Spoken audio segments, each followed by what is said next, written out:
Supreme court ने article 63A से मुतालिक फैसला कलअदम करार दे दिया। 5 रुकनी लार्जर बेंच ने मुत्तफिका फैसला सुनाया। अब मुनहरिफ अरकान पार्लियामेंट का वोट शुमार किया जा सकेगा। तफसीली वजूहात बाद में जारी की जाएंगी। चीफ जस्टिस ने रिमार्क्स दिए, किसी जमहूरी मुल्क में वोट ना गिनने का कानून नहीं। क्या एक जज की राय पार्लियामान पर भी भारी है? कोई रुकन पार्टी पॉलिसी से इनहराफ करे तो वोट भी शुमार नहीं होगा और निशिस्त से भी हाथ धोना पड़ेगा। इस हिसाब से तो पार्टी के खिलाफ वोट देना खुदकुश हमला है। अदालती मुआविन अली जफर ने कहा, फैसले में लिखा है हॉर्स ट्रेडिंग कैंसर है। चीफ जस्टिस ने कहा, ये अल्फाज गलत इस्तेमाल किए गए। जज सिर्फ ये तय कर सकता है कोई चीज आईनी और कानूनी है या नहीं।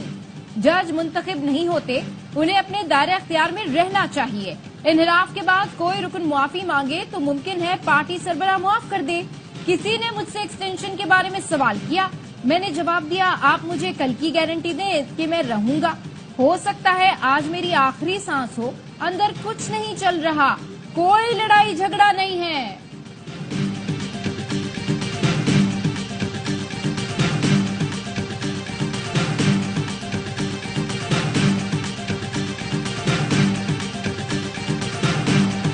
बानी पीटीआई के वकील अली जफर ने आर्टिकल 63A नजरसानी केस की समाअत का बॉयकॉट किया।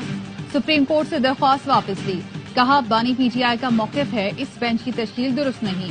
मैं जो बात करना चाह रहा हूं वो आप कहने नहीं दे रहे। चीफ जस्टिस ने रिमार्क्स दिए, आप सियासी गुफ्तगू कर रहे हैं ताकि कल सुर्खी लगे। अली जफर बोले, आज भी सुर्खी लगी है कि आईनी तरमीम 25 अक्टूबर से कबल लाजमी है। चीफ जस्टिस ने कहा, हमें इसका इल्म नहीं। अली जफर बोले, हुकूमत आपके लिए आईनी तरमीम और जुडिशल पैकेज ला रही है। आपने फैसला दिया तो ये हॉर्स ट्रेडिंग की इजाजत होगी। चीफ जस्टिस ने रिमार्क्स दिए, आप अब हद पार कर रहे हैं। हम तौहीन अदालत का नोटिस कर सकते हैं। हम आपकी इज्जत करते हैं, आप हमारी इज्जत करें। हॉर्स ट्रेडिंग क्या होती है हम आपको बताएं तो आपको शर्मिंदगी होगी। मुल्क को चलने दें, एक फैसले से क्यों घबरा रहे हैं? केस के मुख्तसर फैसले में वकला के रवैये को सराहा गया। लिखा, खुसूसन अली जफर को सराहते हैं जिन्होंने मौकिल के बॉयकॉट के बावजूद अदालती मावन बनना कबूल किया।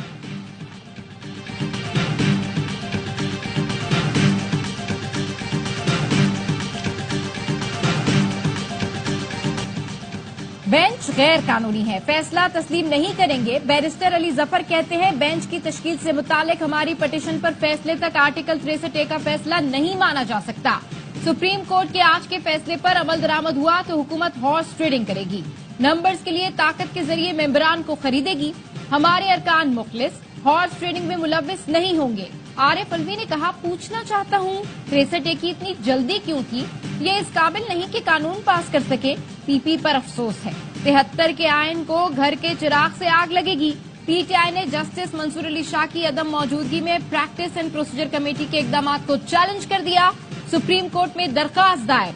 23 सितंबर और 1 अक्टूबर के फैसलों को गैर कानूनी करार देने की इस्तदा।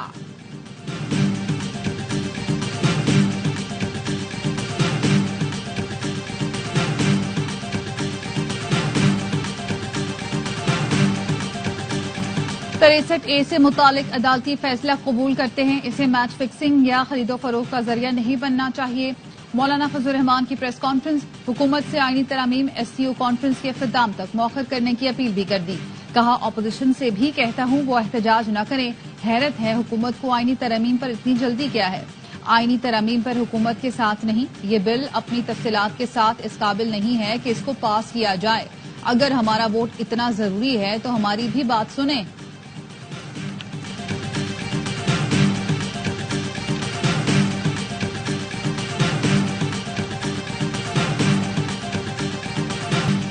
इस्लामाबाद हाई कोर्ट बार के सदर रियासत अली आजाद ने सुप्रीम कोर्ट का फैसला खिलाफ आइन करार दे दिया। कहा, जस्टिस मुनीर से 10 गुना आगे बढ़कर फैसला दिया गया। प्रैक्टिस एंड प्रोसीजर एक्ट के साथ साथ फॉर्मेशन ऑफ बेंच की भी खिलाफ वर्जी की गई। माहिर कानून अशतर साफ कहते हैं, सुप्रीम कोर्ट के फैसले की तायद करता हूं। आर्टिकल 63A के फैसले ने इख्तिलाफ राय का रास्ता बंद कर दिया था। एहसन भुवन ने कहा, सुप्रीम कोर्ट का फैसला आईन और कानून के मुताबिक है। हॉर्स ट्रेडिंग को रोकने के लिए पार्लियामान ने ही कानून साजी करनी है।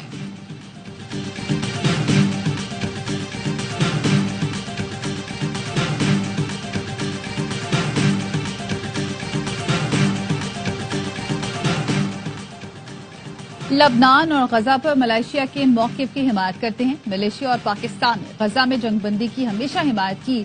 मकबूजा कश्मीर में हजारों कश्मीरी हक की खुद इरादियत के लिए जिद्दोजहद कर रहे हैं। वजीर आजम शहबाज शरीफ की मलेशियन वजीर आजम के साथ मुश्तरका न्यूज कॉन्फ्रेंस। मलेशियन वजीर आजम ने कहा, वजीर आजम शहबाज शरीफ ने बैनुल अक़वामी सतह पर गजा का भरपूर मामला उठाया। कश्मीरियों के हक की खुद इरादियत के लिए जिद्दोजहद की हिमायत करते हैं। अफगान हुकूमत को खित्ते में अमन यकीनी बनाना होगा। दोनों वज़राए आज़म ने बिजनेस डायलॉग से भी खिताब किया। मलेशिया का पाकिस्तान के साथ तिजारत और सरमायाकारी में ताउन बढ़ाने की ख्वाहिश का इजहार। पाकिस्तान और मलेशिया की कारोबारी बरादरी के दरमियान 4 अहम मुआहदे तय पा गए। फौजी मीट लिमिटेड और NS के दरमियान शराकत दारी के मुआहदे पर दस्तखत। गोश्त की तकसीम, थोक और रिटेल में शराकत दारी का मुआहदा हो गया। पाकिस्तान मलेशिया बिजनेस काउंसिल्स के दरमियान हलाल तिजारत में ताउन के लिए मुफाहमती याददाश्त पर भी दस्तखत।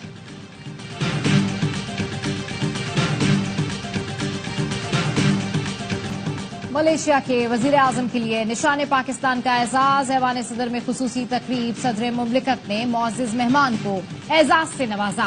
तकरीब में वजीर आजम Shehbaz Sharif, chairman joint chiefs of staff committee general Sahir Shamshad, army chief general Syed Asim Munir भी शरीक हुए। ऐवान सदर आमद पर सदर ज़रदारी, नायब वजीर आजम इसहाक डार और चेयरमैन PP बिलावल भुट्टो ने इस्तकबाल किया। मोअज़्ज़िज़ मेहमान को सदर मुमलिकत की जानिब से इशाइया भी दिया गया। अनवर इब्राहिम की वजीर आजम हाउस आमद पर भी पुरतपाक इस्तकबाल हुआ। मोअज़्ज़िज़ मेहमान को गार्ड ऑफ ऑनर पेश किया गया। अनवर इब्राहिम ने वजीर आजम ऑफिस में पौधा भी लगाया।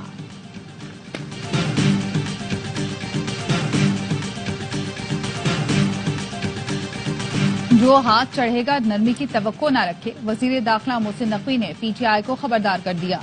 PTI को कल जलसे की इजाजत नहीं दे सकते। कोई हेड ऑफ स्टेट पाकिस्तान में हो तो एहतजाज नहीं होना चाहिए। विफाकी दारुल हुकूमत में अहम नौयत की बैनुल अक़वामी तक़रीब हो रही हैं। सऊदी अरब का वक्त भी पाकिस्तान आ रहा है। एहतजाज हक है, लेकिन इस कीमत पर न करें कि मुल्क की बदनामी हो।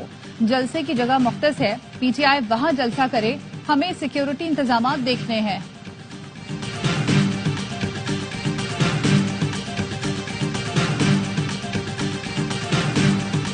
क्या जलाओ घिराओ की सियासत महंगाई कम कर सकती है? खैबर पख्तूनख्वा में इंफ्रास्ट्रक्चर तबाह है। ऐसा लगता है 18वीं सदी का मुल्क है। ये हमारा आखिरी मौका है। मुल्क आगे ना बढ़ा तो तरक्की ख्वाब रह जाएगी।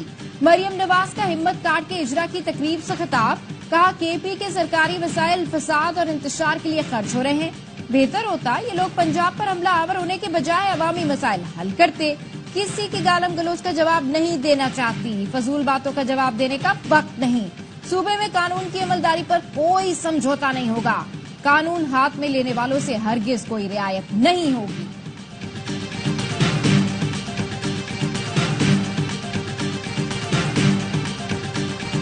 PTI की एहतजाज की कॉल। टेक्सला से रावलपिंडी आने वाले रास्ते सील होना शुरू।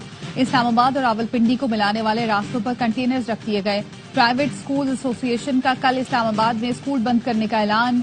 ऑपोजिशन लीडर उमर अयूब कहते हैं, बानी PTI के हुक्म पर कल सब D चौक पहुंचेंगे। काफिले तैयार हैं। इस हुकूमत के दिन गिने जा चुके। पंजाब हुकूमत ने भी लाहौर में 6 दिन के लिए दफा 144 नाफिज कर दी। सियासी इज्तिमात, धरने, जलसे, मुजाहरे और एहतजाज पर पाबंदी। इत्तलाक आज से 8 अक्टूबर तक होगा। तहरीक इंसाफ ने हफ्ते को लाहौर में एहतजाज का ऐलान कर रखा है। इस्लामाबाद के थाना I9 में दर्ज मुकदमे में वजीर आला KP अली अमीन गंडापुर और वासिक कयूम के वारंट गिरफ्तारी बरकरार। बानी PTI को पता है मुल्क पटरी पर आ गया है, इसलिए लाशें गिराने का मंसूबा बनाया गया है। बानी PTI अब जिस डगर पर चल रहे हैं, सियासी ताबूत में आखिरी कील ठोक रहे हैं, उसके बाद वापसी नहीं। फैज हमीद की कोर्ट मार्शल पर बात नहीं रुकेगी। कोशिश कर रहा हूँ कत्लो गारत गरी रुक जाए। सहाफी ने फैसल वाउडा से सवाल किया, 26वीं आईनी तरमीम कब मंजूर होगी? बोले 21 अक्टूबर को मैं और आप मेरी सालगिरह का केक खुशी से काटेंगे। प्रोग्राम दी रिपोर्टर्स में गुफ्तगू करते हुए कहा, पहले भी कहा था कि हुकूमत निकम्मी और नाअहल है। आज भी बात पर कायम हूँ। सब कुछ दे दिया गया, फिर भी हुकूमत कुछ नहीं कर सकी। पाकिस्तान दुरुस्त सिमत में जा रहा है। आर्मी चीफ की तारीफ करूंगा। बिलावल भुट्टो का जमात इस्लामी के गजा मिलियन मार्च की हिमायत का ऐलान। कहा, इसराइल का एजेंडा मुसलमानों की सरजमीन पर कब्जा करना है। फलस्तीन, लबनान के बाद जंग ईरान की तरफ बढ़ रही है। इसराइल को इंसानी हुकूक की कोई परवाह नहीं। फलस्तीन और इंसानियत के मामले पर पूरे पाकिस्तान को एक सफ़े पर होना चाहिए। 7 अक्टूबर को दुनिया को पैगाम देना है, हम गजा के अवाम के साथ खड़े हैं। हाफिज नेमुर रहमान ने कहा, सब जमातों से दरख्वास्त है 7 अक्टूबर को सड़कों पर आकर एहतजाज करें। ये सियासी पॉइंट स्कोरिंग नहीं, हुकूमत को ऐलान करना चाहिए। शाहिद खाकान अब्बासी ने भी गजा मिलियन मार्च की हिमायत कर दी।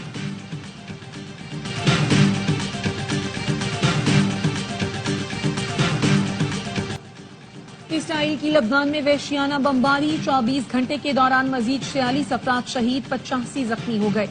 सेहोनी फोर्सेज ने बैरूत के मरकज में बम बरसाए, 6 अफराद लुक़मा अजल बने। मशरक़ी लबनान में मकानात पर फजाई हमलों में 4 बच्चों समेत 11 अफराद जान से गए। एक अमरीकी शहरी भी हलाक हुआ। कई इमारतें मलबे का ढेर बन गई। हिजबुल्लाह ने जवाबी कार्रवाई में शुमाली इसराइल में हेलीकॉप्टर पर मिसाइल दाग दिया। जमीनी कार्रवाई के दौरान हिजबुल्लाह से झड़प में 8 इसराइली फौजी मारे गए, मुतादिद जख्मी। मशरक़ वस्ता की सूरत हाल पर अरब लीग का हंगामी इजलास आज होगा। अमरीकी सदर जो बाइडेन की ईरान पर मजीद इक्तिसादी पाबंदियां लगाने की धमकी। जो बाइडेन ने कहा, G7 के साथ मिलकर ईरान पर मजीद पाबंदियां लगाई जाएंगी। अमरीका इसराइल के ईरान की जौहरी तंसीबात पर हमलों की हिमायत नहीं करता। ईरानी सदर ने भी 2 टोक पैगाम दे दिया। बोले, जंग नहीं चाहते, लेकिन इसराइल ने कार्रवाई की तो जवाब देंगे। सऊदी वजीर खारजा शहजादा फैसल बिन फरहान की दोहा में ईरानी सदर मसूद पेज़ेश्कियान से मुलाकात। सऊदी वजीर खारजा ने ईरानी सदर को सऊदी क़यादत की तरफ से तहनीती पैगाम दिया। वफूद की सतह पर अहम मुलाकात में हालिया इलाकाई और बैनुल अक़वामी सूरत हाल पर तबादला ख्याल किया गया। गवर्नर हाउस कराची में डॉक्टर जाकिर नाइक के एजाज में तकरीब। कामरान किशोरी ने खिताब में कहा, आज कराची से अमन, प्यार, मोहब्बत और यकजहती का पैगाम भारत तक जाएगा। पाकिस्तान अमन, मोहब्बत और इस्लाम का नाम बुलंद करने वालों को अपना मेहमान बनाता है। तकरीब में अरकान कौमी और सूबाई असम्बली समेत मुख्तलिफ मुल्कों के कौंसिल जनरल शरीक, मजहबी शख्सियात, जामियात और मदारिस के मुहतमिम, कारोबारी शख्सियात भी मौजूद। शहरियों के लिए गवर्नर हाउस से मुत्तसिल पोलो ग्राउंड में बड़ी स्क्रीन नस्ब की गई।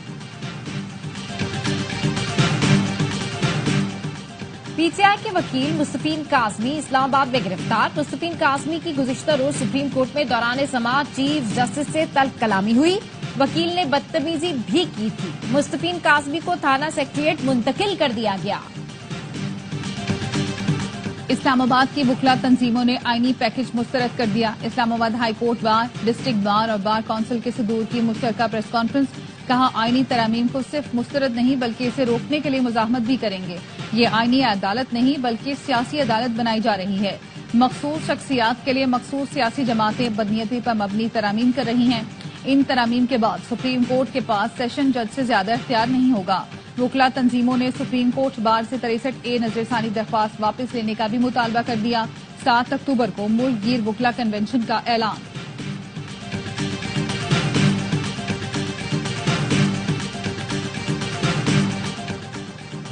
पीआईए मुलाजमीन फौरी फारिग करे। हुकूमत टैक्स अदायगियां क्लियर करे। 76% हिस्सेस खरीद लेंगे। खरीदारी में दिलचस्पी रखने वाली कंपनीज ने नई शराइत बता दी। निजकारी कमीशन ने सेनेट की निजकारी कमेटी को आगाह कर दिया। कमेटी का इजलास सेनेटर तलाल चौधरी की जेर सदारत हुआ। हुकाम ने कमेटी को बताया, पीआईए की निजकारी अब 31 अक्टूबर को होगी। बोली दहंदगान ने मुलाजमीन को 2 साल के लिए भी नौकरी पर रखने की हामी नहीं भरी और पेंशन के लिए भी तैयार नहीं। सेक्रेटरी निजकारी कमीशन ने कहा, बिडर्स ने एयरक्राफ्ट्स के लिए लाइव पार्ट्स और मालूमात दुरुस्त होने की जमानत मांगी है। चेयरमैन कमेटी तलाल चौधरी ने कहा, पीआईए की निजकारी के लिए तारीख में तब्दीली के बायस इदारे की साख को नुकसान पहुंच रहा है। इक्तिसादी राब्ता कमेटी ने मकामी तौर पर तैयार करदा एंटी रेबीज वैक्सीन की कीमत मुकर्रर करने की मंजूरी दे दी। एंटी रेबीज वैक्सीन 891 से बढ़ाकर 1980 रुपए करने की मंजूरी। एसीसी ने एएनएफ मुलाजमीन के स्पेशल अलाउंस में इजाफे की मंजूरी दे दी। सैफ गेम्स के लिए 40 करोड़ रुपए की तकनीकी जिमनी ग्रांट की मंजूरी मौखर।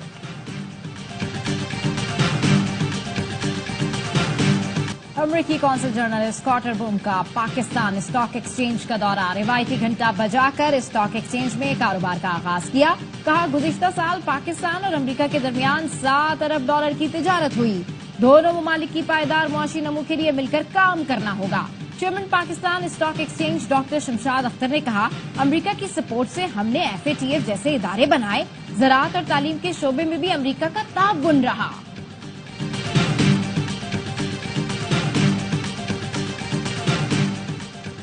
बलूचिस्तान के जिला शोब में बच्ची में पोलियो वायरस की तस्दीक। सूबे में पोलियो केसेस की तादाद 16 हो गई। वजीर आला बलूचिस्तान सरफराज बुट्टी ने पोलियो केस रिपोर्ट होने पर इंक्वायरी रिपोर्ट तलब कर ली। कहा, मुत्तहद होकर मूजी मरज पोलियो का खात्मा करना होगा। दुनिया तरक्की की नई राहें तलाश कर रही है और हम पोलियो से निजात हासिल नहीं कर पा रहे। एडमिरल नवीद अशरफ ने कहा, बहरिया यूनिवर्सिटी कॉलेज ऑफ मेडिसिन मिसाली इदारा साबित होगा। नेवल चीफ ने मयारी तालीम फराहम करने में बहरिया यूनिवर्सिटी की खिदमात और कामयाबियों को सराहा। एडमिरल नवीद अशरफ ने कैंपस के मुख्तलिफ शोबों का दौरा किया और जदीद तरीन इंफ्रास्ट्रक्चर की तारीफ की। इफ्तिताही तकरीब में वजारत सेहत, Pakistan medical and dental council, HEC, civil और मिलिट्री हुकाम, फैकल्टी मेंबरान और तलबा की शिरकत।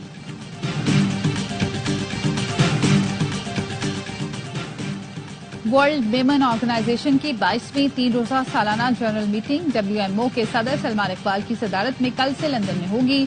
WMO के तहत UK में होने वाली सालाना जनरल मीटिंग मेमन कम्युनिटी का सबसे बड़ा इज्तिमा होगा, जिसमें दुनिया भर से मेमन कम्युनिटी से ताल्लुक रखने वाले मारूफ समाजी और कारोबारी अफराद शिरकत करेंगे। सालाना जनरल मीटिंग में कारकर्दगी रिपोर्ट्स पेश की जाएंगी। रिपोर्ट्स का जायजा लिया जाएगा और आइंदा के अहदाफ तय किए जाएंगे।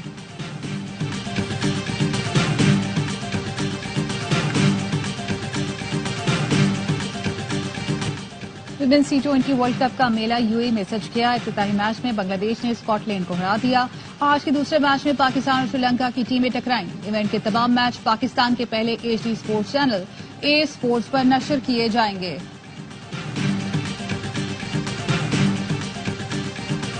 पाकिस्तान टीम ने इंग्लैंड के खिलाफ मुश्किल इम्तिहान के लिए कमर कस ली। पहले टेस्ट के लिए मुल्तान स्टेडियम में तैयारियां जारी। हेड कोच जेसन गिलेस्पी ने खिलाड़ियों को टिप्स दी। बाबर आजम और साथी बैटर्स ने भी गलतियों पर काबू पाने की मशक़ें की। इंग्लिश टीम कल से ट्रेनिंग शुरू करेगी। 3 टेस्ट मैचों की सीरीज का पहला मैच 7 अक्टूबर से खेला जाएगा। हमारे कल्चर में बड़े खिलाड़ी को कप्तान बना दिया जाता है, जो गलत है। साबिक कप्तान यूनुस खान की एडिलेड में मीडिया से गुफ्तगू। कहा, कप्तानी से अलग होना बाबर आजम के लिए बेहतर साबित होगा। मोहम्मद रिजवान या फखर जबान में से किसी एक को कप्तान होना चाहिए।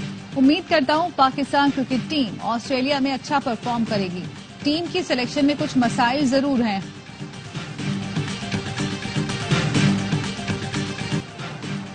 आर्ट्स काउंसिल कराची में आलमी सकाफती मेले की रौनकें। आज 2 थिएटर पेश किए जाएंगे। गुज़िश्ता रोज मज़ाहिया थिएटर के चर्चे, सॉफ्टवेयर अपडेट, पार्टी छोड़ने और प्रेस कॉन्फ्रेंस में चाहत फतेह अली खान के जिक्र ने हंसी की फुलझड़ियां छोड़ी। नेपाली डांसर भावना ने रक्स करके तलबा को स्टेप सिखाए।